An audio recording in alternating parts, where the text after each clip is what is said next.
Hello everyone and welcome to The Vortex, where lies and falsehoods are trapped and exposed. I'm Michael Voris reporting to you from the Archdiocese of New York, where Cardinal Dolan is coming under increasing scrutiny for his failing to act over the course of nearly 2 years in the case of the homosexual priest embezzling up to $1 million to fund his sadomasochistic sex fantasy with a live-in boyfriend.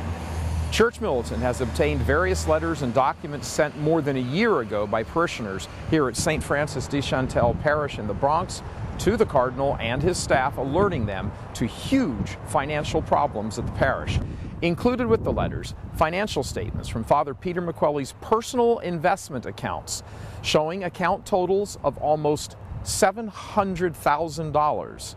Those emails and letters were ignored, and that's curious. Amid a flurry of charges over a long period of time that Father Miqueli was stealing enormous amounts of money from the parish, why wouldn't Cardinal Dolan simply call Father Miqueli into his office and ask for an explanation?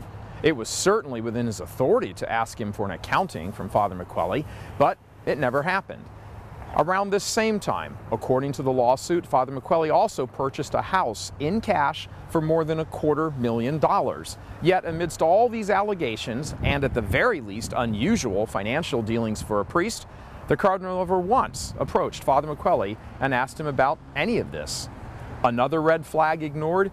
Included in the package sent to the Cardinal and his staff was a photocopy of a check that Father Miqueli wrote to himself against the parish mass stipend account for $14,000, something he's not allowed to do, in addition to the gigantic sum of money involved. Yet no one ever questioned Father Peter Miqueli, most of all Cardinal Dolan. In fact, as time went by, the parishioners' complaints were dismissed even more by Cardinal Dolan personally, as is evidenced in a series of 3 additional letters Church Militant has obtained.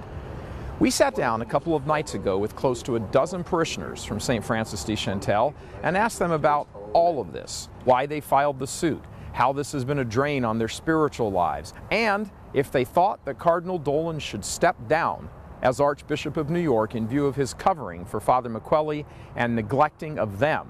Not all of them wanted to appear on camera for fear of reprisal, but half of them did. Do you think Cardinal Dolan, that this and other situations, Cardinal Dolan should no longer be the Cardinal Archbishop of New York, yes or no? Yes, for me, yes. He should not be. No.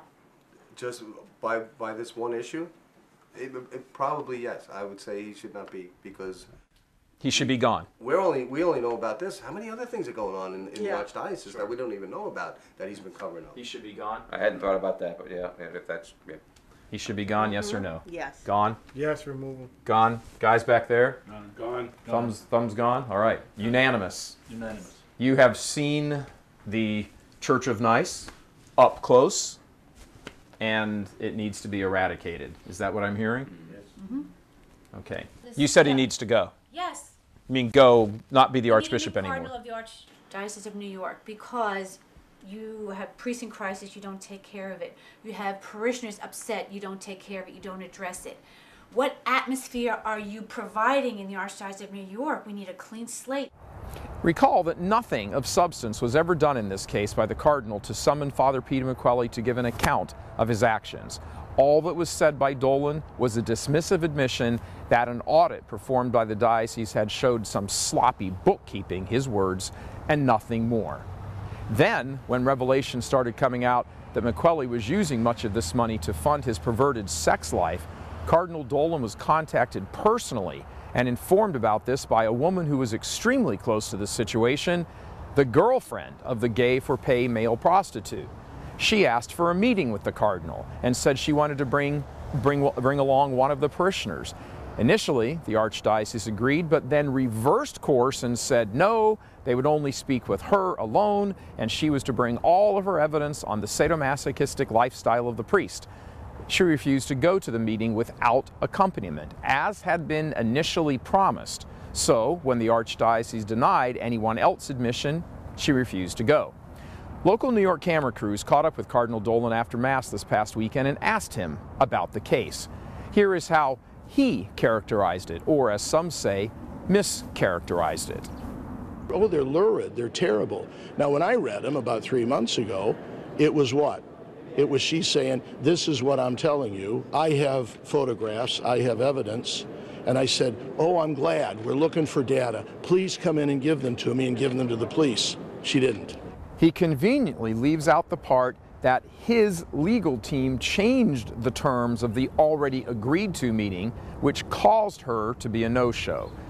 The implication, of course, is that she cannot be trusted, and neither can her word or her story. We asked the parishioners who know all about the real truth of this matter, because it was some of them who were originally scheduled to go. Again, some are on camera, others are just off camera. So that's deceptive. Right. Yes. Right. Of the cardinal to say, well, she didn't show up. That's right. She didn't show up. Shocking. Yeah, they didn't show up because they changed the terms of the meeting. Yes. So he stands there on TV and says, and people believe that. well, of course. But we all know the truth. That's But not Not everyone knows. What really got Tatiana's antenna up is that originally they agreed to let Jack come. And then the next day, all of a sudden, he was cut out. So she's like, well, how come? You agreed, now you're not agreeing, I gotta go alone. And she decided not to go. We also got an on-camera interview with the woman Cardinal Dolan mischaracterized as simply not showing up. She asked us for now to not show her face. So you didn't go to the meeting? I was still going to go if Mr. Lynch was allowed to come. But when they refused, I said, okay, I'm not coming, and that's it.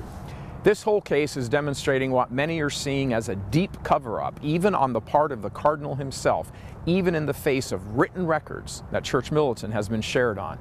Miqueli was never questioned by the cardinal about huge sums of money in his personal investment accounts, while he was at the same time being accused of embezzling huge sums of money. He was never questioned by the cardinal about writing exorbitant checks to himself, a violation of archdiocesan financial rules. The parishioners' concerns were dismissed multiple times by the cardinal personally. Cardinal Dolan stood in front of TV cameras inside St. Patrick's Cathedral and painted an untrue and deceptive picture of a woman who has the goods on the whole case by alluding that she was untrustworthy when he knew the real reason she didn't show up, an 11th hour change by his legal team. And from a faith perspective, which is of course most important, Cardinal Dolan never questioned Father Miqueli about charges of a radically perverse sex life where he is reported to have drunk the urine of his male prostitute many times during their role-playing sexcapades. Cardinal Dolan admits he had reports of all of this as far back as August, and yet never called him in to question him. Contrast this to the immediate reaction of the calling in of a newly ordained priest who offered the traditional Latin Mass as his first Mass. Cardinal Dolan chewed him out. Or his cooperation in removing with lightning speed a visiting priest at Holy Innocents Parish in Manhattan who preached to parishioners to hold fast to the Latin Mass and fight any move by Cardinal Dolan to close their parish. Church Militant has spoken with various members of the Archdiocese who are disgusted with this evil and criminal behavior, not just on the part of Father Miqueli, but more importantly on the part of Cardinal Dolan and his staff. More than just the parishioners who filed a $1 million lawsuit against him want him gone. In the eyes of many Catholics in New York, Cardinal Dolan has lost nearly all credibility and moral capital. Only a complete and public admission of wrongdoing and actions to start over can save his beleaguered episcopacy. What would serve justice here is that the cardinal would simply stand up, admit the whole truth, and say, let's fix it, and let's move on. I'm responsible. This is never going to happen again. And that would never happen. And that would never I happen. don't think Because it's going to He go needs to deeper go. and deeper then. He does not respect the Catholics in the Archdiocese of New York. Bottom line, a growing number of Catholics, clergy and laity, have simply lost faith in him, and that is no position for a shepherd to guide his flock. In view of all of this, Cardinal Dolan has shown gross ineptitude and epic, massive dereliction of duty by not removing or at very least suspending a priest who for over 2 years had been the center of such a storm of immorality, filth, and criminal activity. The reasons why he didn't yank him much sooner could be varied, but at this point, all that matters is it didn't happen, and only Cardinal Dolan is responsible for that, especially in light of the fact that after 2 years on virtually taking no action, it took a lawsuit and days end of sensational, salacious headlines, and the Cardinal decided to yank him.